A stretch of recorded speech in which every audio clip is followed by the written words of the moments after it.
നയപ്രഖ്യാപന കരടിന് ഗവർണർ അംഗീകാരം നൽകി. ഫയൽ ഇന്ന് രാജ്ഭവൻ സർക്കാരിലേക്ക് കൈമാറും. ഇതോടെ സർക്കാരിന്റെ വലിയ ഒരു പ്രയാസമാണ്, ആശങ്കയാണ് മാറുന്നത്. ജനുവരി 25 നിയമസഭാ സമ്മേളനം തുടങ്ങുന്നത്. മാർച്ച് 27 സമ്മേളനം അവസാനിക്കും. ഫെബ്രുവരി 5 ധനമന്ത്രി ബജറ്റ് അവതരിപ്പിക്കുന്നത്. ജനുവരി 29 മുതൽ 31 വരെ നയപ്രഖ്യാപനത്തിലെ നന്ദി പ്രമേയ ചർച്ച നടക്കും. കൂടാതെ തന്നെ മാർച്ച് 1 മുതൽ 27 വരെ വിവിധ ബില്ലുകൾ നിയമസഭയിൽ അവതരിപ്പിക്കും.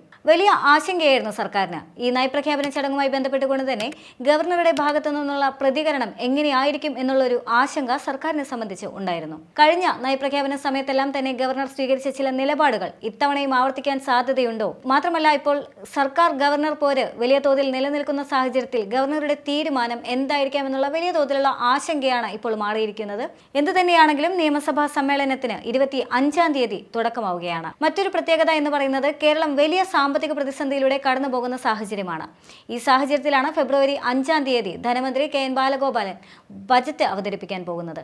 കഴിഞ്ഞ തവണത്തെ ബജറ്റ് എന്ന് പറയുന്നത് കേരളത്തിന്റെ വരുമാനം വർദ്ധിപ്പിക്കാൻ വേണ്ടി കേരളത്തിന് വരുമാനം കുറവാണെന്ന് ചൂണ്ടിക്കാണിച്ചുകൊണ്ട് നികുതിയും സെസ്സെല്ലാം തന്നെ ഏർപ്പെടുത്തുന്ന സാഹചര്യമായിരുന്നു ഉണ്ടായിരുന്നത്. ജനങ്ങൾക്കേറ്റ തിരിച്ചടിയാണ്, ഇരുട്ടടിയാണ് എന്നെല്ലാം തന്നെ ബജറ്റിന് എതിരെ വിമർശനങ്ങൾ വന്നതുമാണ്.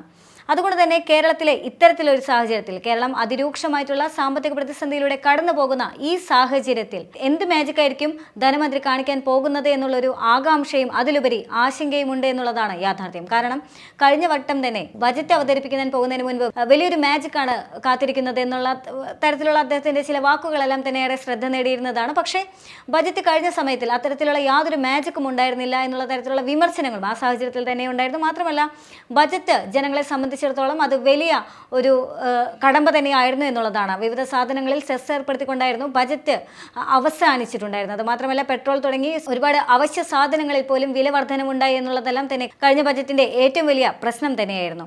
ഇതേ സാഹചര്യത്തിൽ കേരളം ഇപ്പോൾ വരുമാനം കണ്ടെത്താനുള്ള അവസ്ഥയിലല്ല. കേരളത്തെ സംബന്ധിച്ചിടത്തോളം കേരളത്തിന് സാമ്പത്തിക പ്രതിസന്ധി തരണം ചെയ്യാന്നുള്ളതാണ്. അതായത് ഖജനാവിൽ ഒരു നയ പൈസ പോലും ഇല്ലാത്ത സാഹചര്യത്തിൽ, കടം വാങ്ങാനുള്ള സാഹചര്യം പോലും നിലവിലില്ലാത്ത സാഹചര്യത്തിൽ, ഇത്ര വലിയ സാമ്പത്തിക കുടിശ്ശിക കടമെല്ലാം നിൽക്കുന്ന സാഹചര്യത്തിലാണ് ഇപ്പോൾ ബജറ്റ് അവതരിപ്പിക്കുന്നത് എന്നുള്ളതാണ്.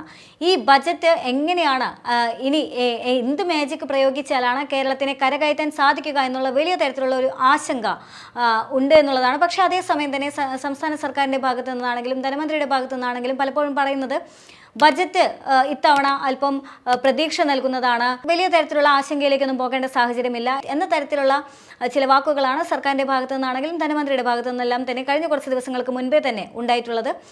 ഈ ബജറ്റ് എന്ന് പറയുന്നതാണ് ഇപ്പോൾ വലിയൊരു ആശങ്കയായിട്ട് നിൽക്കുന്ന ഒരു സാഹചര്യം.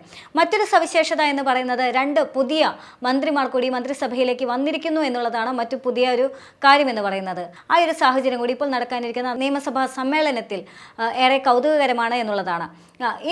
ഇനി വരാനിരിക്കുന്ന ബില്ലുകളെ പറ്റിയും ആ ബില്ലുകൾ ഗവർണർ എന്ത് ചെയ്യാനായിരിക്കും സാധ്യത എന്നുള്ള വലിയൊരു ചോദ്യം കൂടി ഇപ്പോൾ നിലനിൽക്കുന്നുണ്ട് എന്നുള്ളതാണ് മറ്റൊരു സവിശേഷത എന്ന് പറയുന്നത്. ഗവർണറെ സംബന്ധിച്ചിടത്തോളം സർക്കാർ ഗവർണർ പോരെ എന്നുള്ളത് വലിയൊരു യാഥാർത്ഥ്യം തന്നെയാണ്. പലപ്പോഴും സർക്കാരിന് എതിരെ തിരിച്ചടിക്കാൻ പറ്റിയ ഒരു സാഹചര്യവും ഗവർണർ വിട്ടുകളയാറില്ല. സർക്കാരിനെ സംബന്ധിച്ചിടത്തോളം സർക്കാർ നേരിട്ടിടപെടുന്നില്ലെങ്കിലും വിദ്യാർത്ഥി സംഘടന വഴിയാണെങ്കിലും അതല്ലെങ്കിൽ മറ്റ് യുവജന സംഘടനകൾ വഴിയാണെങ്കിലും ഗവർണർക്കെതിരെയുള്ള പ്രക്ഷോഭങ്ങൾ ആളിക്കത്തിക്കാൻ സർക്കാരിൻ്റെ ഭാഗത്തു നിന്നോ അഥവാ CPIM-ന്റെ ഭാഗത്തു നിന്നോ അഥവാ ഇടതുമുന്നണിയുടെ ഭാഗത്തു നിന്നോ ശ്രമം ഉണ്ടാകാറുണ്ട് എന്നുള്ളതാണ് മറ്റൊരു യാഥാർത്ഥ്യം. ഈ സാഹചര്യത്തിൽ നിയമസഭാ സമ്മേളനം നടക്കുമ്പോൾ, ബില്ലുകൾ അവതരിപ്പിക്കപ്പെടുമ്പോൾ, മാത്രമല്ല കേന്ദ്ര സർക്കാരിന് എതിരെ നയപ്രഖ്യാപനത്തിൽ പേരെടുത്ത് പരാമർശിക്കുന്ന സാഹചര്യത്തിൽ എല്ലാം തന്നെ എങ്ങനെയാണ് ഇതെല്ലാം തന്നെ വരാൻ പോകുന്നത്, ആ ദിവസങ്ങളിൽ എന്താണ് സംഭവിക്കാൻ പോകുന്നത് എന്നുള്ളൊരു നേരിയ ഒരു ആശങ്കയോ സംശയമോ ഏവർക്കും ഉണ്ട് എന്നുള്ളതാണ് മറ്റൊരു സാഹചര്യം എന്ന് പറയുന്നത്.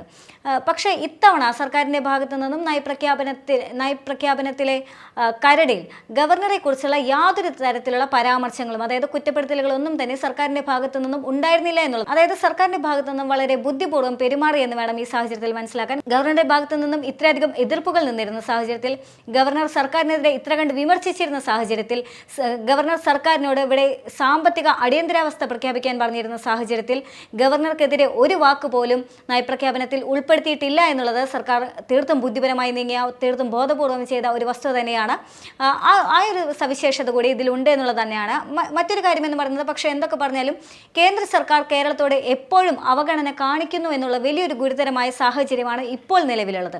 അതുകൊണ്ട് തന്നെ കേന്ദ്ര സർക്കാരിൻ്റെ ഭാഗത്തു നിന്നും കേരളത്തിനോടുള്ള അവഗണനയ്ക്കെതിരെ കേന്ദ്ര സർക്കാരിനെതിരെ സർക്കാർ ഈ നയപ്രഖ്യാപനത്തിൽ പരാമർശിച്ചിട്ടുണ്ട് എന്നുള്ളതാണ്. കഴിഞ്ഞ തവണയും ചില വാക്കുകളെല്ലാം തന്നെ ഗവർണർക്ക് താല്പര്യമില്ലാത്ത ചിലരെ തലപ്പത്ത് നിന്ന് മാറ്റാൻ പറയുന്ന സാഹചര്യം, അത്തരത്തിൽ ഗവർണറുടെ ചില തീരുമാനങ്ങൾക്ക് വഴങ്ങിക്കൊടുക്കേണ്ട സാഹചര്യം കഴിഞ്ഞ നയപ്രഖ്യാപന സമയത്തെല്ലാം തന്നെ ഉണ്ടായിരുന്നു എന്നുള്ളതാണ്. അപ്പോൾ ഈ ഒരു സാഹചര്യത്തിൽ സ്വാഭാവികമായിട്ടും ഈ നയപ്രഖ്യാപനത്തിന് കേരളത്തിൻ്റെ ഭാഗത്തു നിന്നും കേന്ദ്രത്തെ വിമർശിച്ചുകൊണ്ട്, ഒരുപക്ഷെ ഗവർണറെ ഇപ്പോൾ വിമർശിച്ചില്ലായിരിക്കാം, പക്ഷേ കേന്ദ്രത്തെ പോലും വിമർശിച്ചുകൊണ്ടുള്ള പല സാഹചര്യങ്ങളും ഇനി വരാനുള്ള സാഹചര്യമുണ്ട്. ബില്ലുകൾ പാസ്സാകാനുള്ള സാഹചര്യമുണ്ട്. ഗവർണർക്ക് ആദ്യമേ നൽകിയ ബില്ലുകളെല്ലാം തന്നെ ഗവർണർ പിടിച്ചു വെച്ചിരുന്ന സാഹചര്യമുണ്ടായിരുന്നു. അതിനെതിരെ കേരളം സുപ്രീം കോടതിയിൽ പോലും പോകേണ്ട അവസ്ഥയെല്ലാം തന്നെ ഉണ്ടായിരുന്നതാണ്.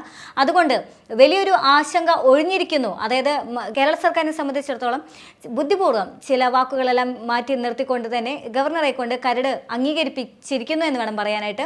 ആശങ്കകൾ ഒഴിഞ്ഞിരിക്കുകയാണ്. പക്ഷേ അതേസമയം തന്നെ എല്ലാം സുഗമമാണ് എന്നുള്ളൊരു പ്രതീക്ഷ ഉറപ്പോടുകൂടി പ്രതീക്ഷിക്കാൻ പറ്റിയ ഒരു സാഹചര്യമല്ല എന്നുള്ളത് തന്നെയാണ്. എന്തു തന്നെയാണെങ്കിലും 25-ാം തീയതിയോടുകൂടി നിയമസഭാ സമ്മേളനത്തിന് തുടക്കം ആവുകയാണ്. ആ നിയമസഭാ സമ്മേളനത്തിന് ശേഷം മാർച്ച് 27-ാം തീയതി അവസാനിക്കും. ഈ ഒരു ദിവസങ്ങളിൽ എന്താണ് സംഭവിക്കാൻ പോകുന്നത്, അതിൻ്റെ തുടക്കങ്ങളിലെ സമയത്ത് ഗവർണർ എങ്ങനെയാണ് പ്രതികരിക്കാൻ പോകുന്നത്, മറ്റേതെങ്കിലും തരത്തിൽ ഇതെല്ലാം തന്നെ ബാധിക്കാൻ സാധ്യതയുണ്ടോ, സർക്കാരിനെ ആദ്യത്തെ പോലെ തന്നെ ചില സാഹചര്യങ്ങളിലേക്കെല്ലാം തന്നെ വഴങ്ങിക്കൊടുക്കേണ്ടി വരുമോ എന്നുള്ള ആശങ്കകളെല്ലാം തന്നെ നിലനിൽക്കുന്നുണ്ട് എന്നുള്ളതാണ് മറ്റൊരു യാഥാർത്ഥ്യം.